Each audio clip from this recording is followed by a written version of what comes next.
Some people look at you and think you are strong, but what they don't see is how you have already fought battles within, how you have been dominated by fear, fear of failing, fear of not being enough, fear of being rejected, forgotten, misunderstood. Sometimes the fear doesn't even have a name. It just comes, and it paralyzes. But there is one thing that few know. Even with fear, you have never stopped completely. Maybe you have walked slowly. Maybe you have taken a few steps back. Maybe you have remained silent when you wanted to scream. But you have never truly given up. And that's where the proof lies that you carry something different. The chosen ones also feel fear, but they do not live as slaves to it, because even trembling inside, they continue. Even without guarantees, they keep trusting. Even without knowing how, they know for what purpose. Fear is often just the last layer before awakening. It rises when something inside you is about to change. And if you feel you are at a turning point, that something is being demanded from your soul, then this conversation is for you.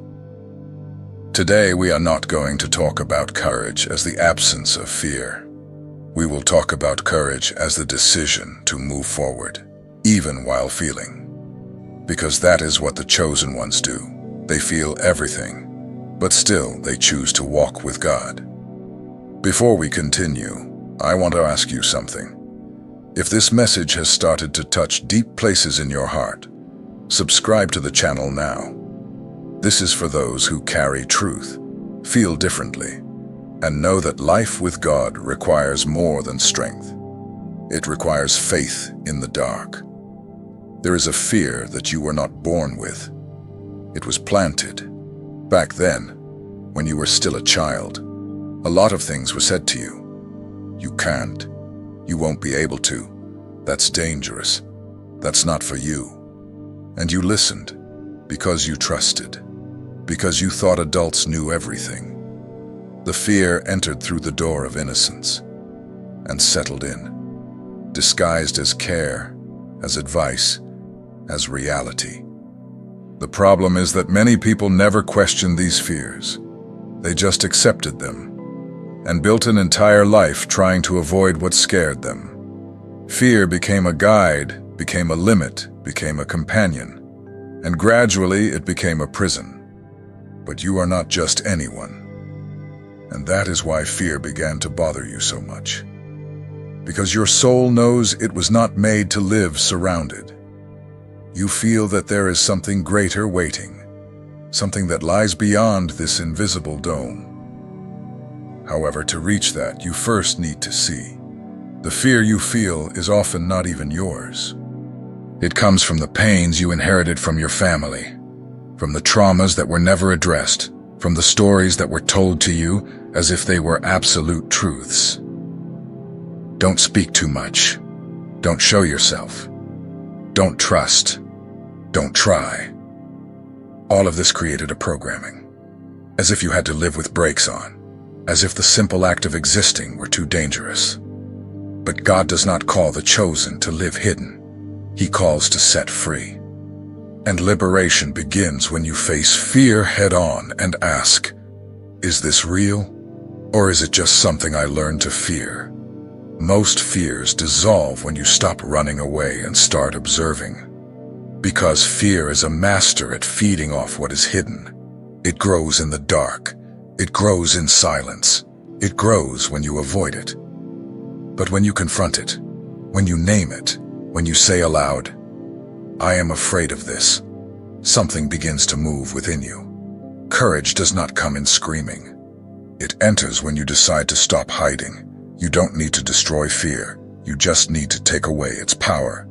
And for that, you just need to remove it from its pedestal. Just remember that it does not control you. That it was learned but can be unlearned. That it had space but does not need to have it anymore. And when you realize this, a new space opens up. A space of truth, where you don't need to be a hero all the time, but you also don't need to be a hostage to anything. Fear is not you. Fear is a layer, and what lies beneath it is what really matters. Your faith, your vision, your calling, your mission. That is what is real. That is what deserves your attention. Most of the fears that accompany us have a common root: the desire to control, the attempt to hold everything in our hands, to predict what will happen, to ensure that nothing goes out of the expected.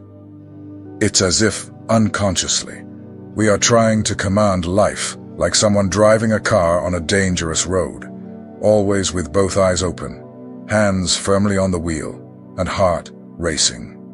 But life doesn't work that way. You cannot control time, the decisions of others, losses, changes, sudden turns. And trying to do so is like fighting against the wind. You get tired, frustrated, and end up feeling powerless. But the problem is not the wind. It's the expectation that it should obey you. This attachment to control is a silent trap. We believe that if we plan everything, if we anticipate every detail, we will avoid pain. But what happens in practice is the opposite. The more you try to guarantee the future, the more anxious you become. The more you try to keep people close, the more insecure you become.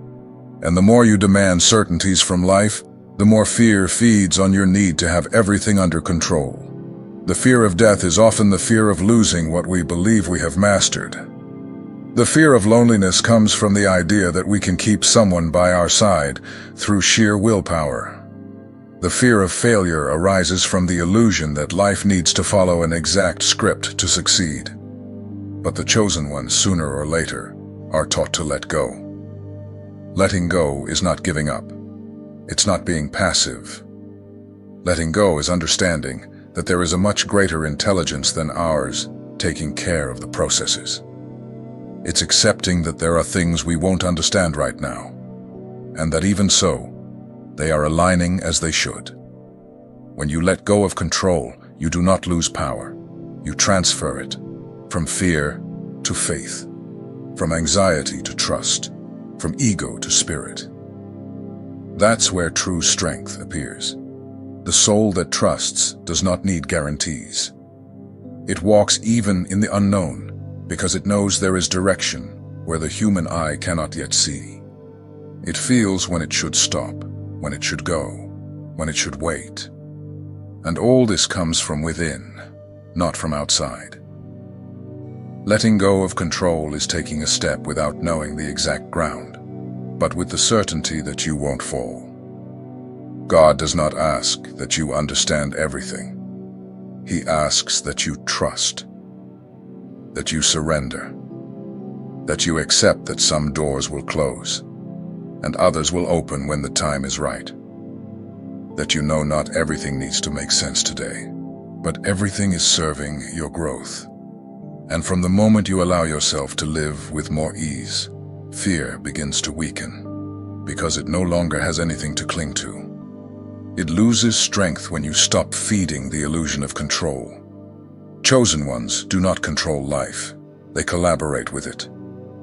And perhaps what is blocking you the most today is not the situation itself, but how much you try to shape it with your hands instead of trusting what heaven has already prepared. One of the biggest emotional traps we face is the rush to escape everything that bothers us. When fear arises, many people try to distract themselves, silence themselves, or pretend they are not feeling anything. This automatic movement may provide relief in the moment, but deep down, it only feeds what is hidden. Repressing is not healing. It is merely pushing something under the rug that sooner or later comes back stronger. Fear, like any emotion, needs to be recognized. It has a role, a reason, an origin. When you ignore it, you lose the chance to learn from it. When you fight against it, you strengthen what you would like to see disappear. But when you decide to look at it with presence and without desperation, something changes. Not outside of you, but inside. Your inner posture changes everything. The chosen one learns to do this over time. They learn to breathe in the midst of distress. They learn to perceive what they feel without judgment, without rushing, without fleeing. This is feeling without reacting. It is being aware of the emotion without being swept away by it. It's like being in the middle of a storm, but remaining anchored, observing the movement of the clouds without despairing at the rain. This practice is a powerful spiritual key, because when you become capable of feeling without reacting, the emotions stop controlling your life. You start to understand that you don't need to act on impulse. You don't have to respond, flee, or protect yourself immediately. You can simply be there, present, breathing, allowing the emotion to flow through you without dominating you. This does not mean becoming cold or indifferent. On the contrary, it means spiritually maturing to the point of no longer being a slave to what you feel. You weren't born to live as a hostage to fear, anger, sadness, or anxiety. You were born to perceive all of this and use consciousness to navigate through it. Emotional mastery is not rigid control. It is calm presence, and this presence needs to be cultivated with patience. At first, you may notice the fear and react the same way you always have. But if instead of blaming yourself, you stop and observe this process with compassion, you have already begun the change. Little by little, your awareness becomes stronger than the old emotional pattern. You begin to notice before you react. And over time, you start to choose before you act. This choice is a milestone. It is what separates those who live trapped in their emotions from those who begin to master them. The chosen one is not someone who feels nothing. It is someone who feels everything, but does not drown in it. They know that no emotion is stronger than the presence of God within them. And it is this faith, this awareness, that supports them when everything seems messy inside. The healing process goes through this place, a quiet place where the external world remains the same, but inside you everything begins to reorganize, not because the emotions have disappeared, but because you have stopped fighting with them.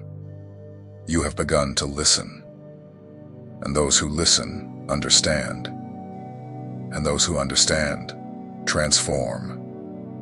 The emotion does not need to command you. You can choose to be the observer. You can choose not to feed fear with escape, anger with screams, or pain with despair. You can sit within the storm and say, I see this. I feel this, but I am not this. This is the beginning of true emotional freedom. Fear is not always about the present. In fact, it almost never is.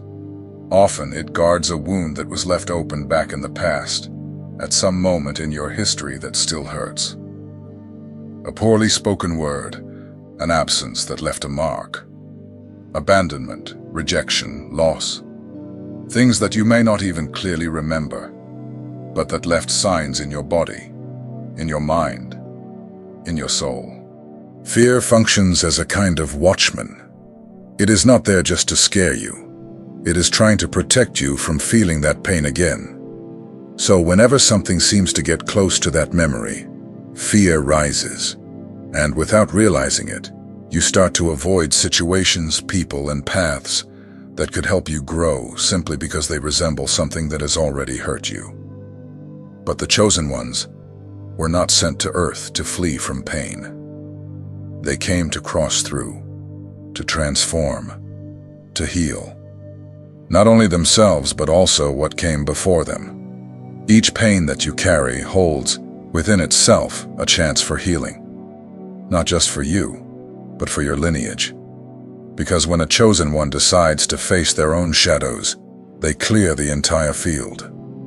When you look directly at the pain behind the fear, you break a cycle, and what once seemed like punishment begins to reveal itself as a portal. The hurt stops being a burden and becomes a teacher. You start to understand that the pain did not come to destroy you, but to teach you where your strength lies. And this process is silent. It does not happen overnight. But it begins the moment you stop hiding from yourself. When you feel, when you recognize, when you cry for what needs to be cried, without fear of seeming weak, without haste to feel better.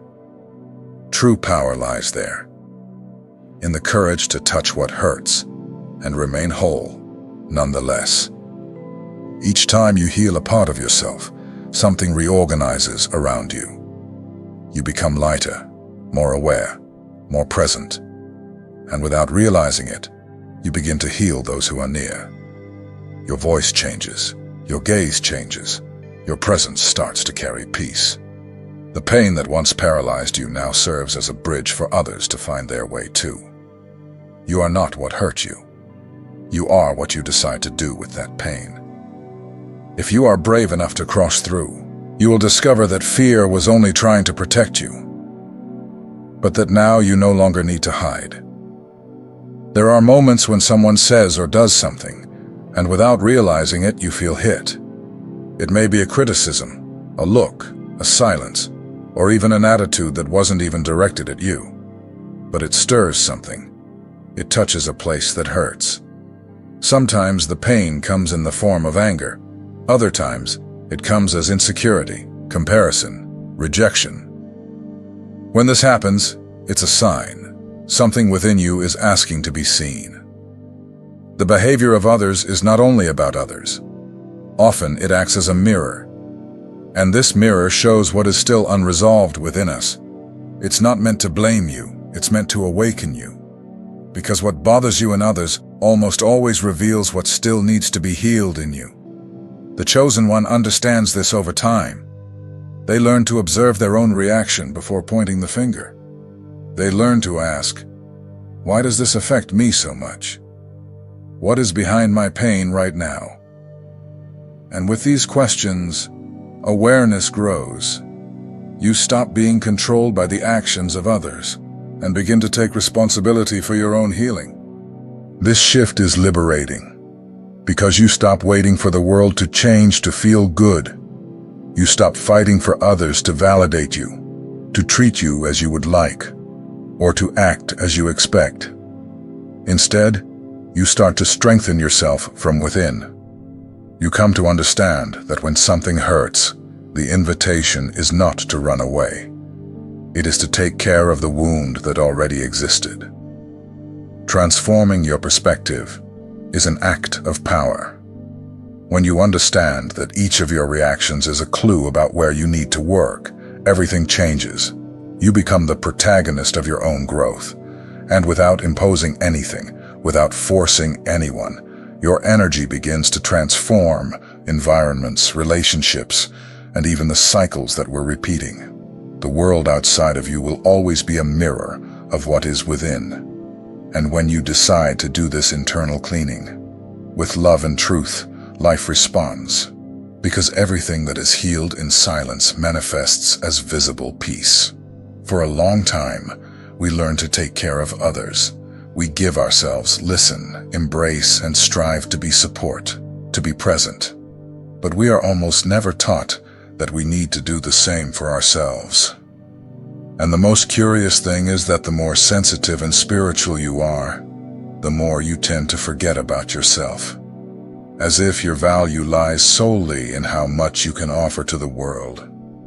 But there comes a moment when the body gives signs, the soul asks for a pause, and the heart begins to wear out. Not from a lack of love for others, but from a lack of care for the one who needs it most. You. The chosen one over time learns that it is not possible to be a light for the entire world while extinguishing their own flame. Being your own caretaker is an act of spiritual maturity. It is not selfishness. It is awareness. It is looking inward with the same compassion that you look at those you love. It is sitting with yourself on difficult days without pressure, without judgment, without haste.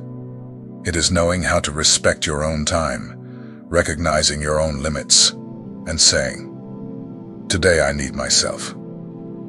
Many confuse this with weakness or isolation. But in reality, it is healing. because the soul only flourishes when it feels safe. And those who do not treat themselves with love live on alert, always waiting for the world to do what can only be done from within. When you start to be a refuge for yourself, something changes. You stop chasing acceptance, recognition, and validation. You no longer depend on the approval of others to feel whole. This does not mean you won't relate to others or give of yourself, but you will do so with balance and awareness. True self-care is more than taking a long bath or resting a bit. It is listening to your emotions without silencing them. It is stopping the self-blame for feeling. It is embracing your flaws without diminishing yourself.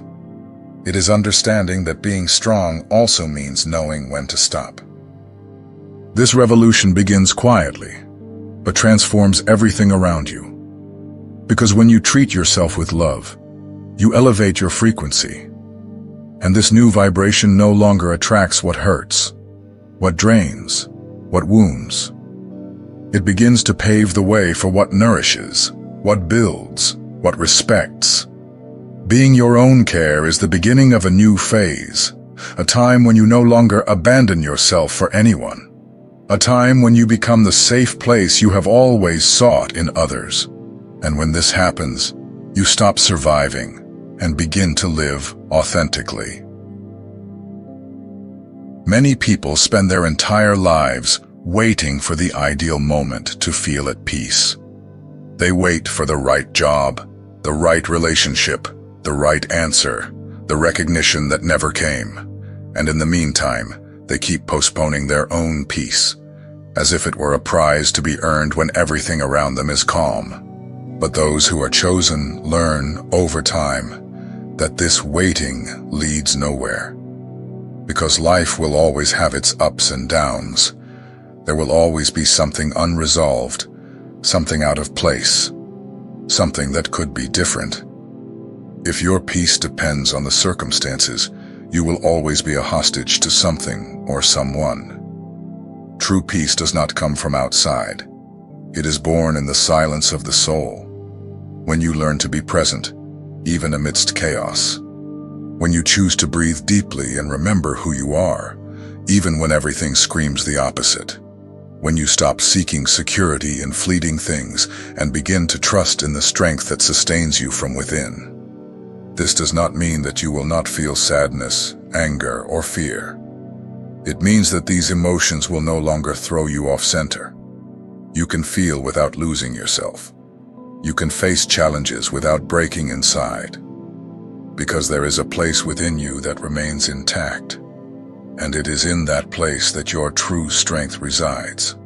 Having peace is not having control. It is surrendering. It is accepting that you won't always understand everything, but you can trust nonetheless. It is looking at what is happening around you and deciding that you will not be contaminated by turmoil, by collective anxiety, by external conflicts. This type of peace cannot be bought, lent, or forced. It is cultivated through prayer, presence, and truth, through silence that seeks not to escape, but to listen, through the trust that God is guiding, even when you cannot see the whole path. And when this peace takes root within you, everything changes. The problems remain, people continue as they are, the world still has noise. But you learn to walk gently from within. You learn not to react to everything. You learn to observe more and demand less. The chosen one understands that they did not come to this world to seek a perfect scenario, but to become a safe place amidst imperfection. And this internal peace, which nothing and no one can take away, is the foundation of true freedom. Because those who carry peace in their hearts carry refuge wherever they are. Fear is not a sign of weakness. It is a sign that there is something inside you that is asking for attention, asking for care, asking for truth. Do not fight against it as if it were an enemy. Look at it with compassion. Understand what it is trying to show you, because every fear holds a story, and every story can be rewritten when you choose to listen to yourself. You are chosen. And the chosen ones do not live guided by fear, but by purpose. They feel, they cross through, and they continue. With more awareness, with more presence, with more faith. Every step you take toward your own truth, every moment you choose to breathe amidst the pressure, every time you embrace yourself instead of judging yourself, all of this is healing not only you, but the entire environment around you. Now tell me in the comments, what is the fear that you feel ready to look at with more love starting today? Share sincerely. Sometimes what you have the courage to say can be exactly what someone needed to read, to feel less alone. We are walking together. Always.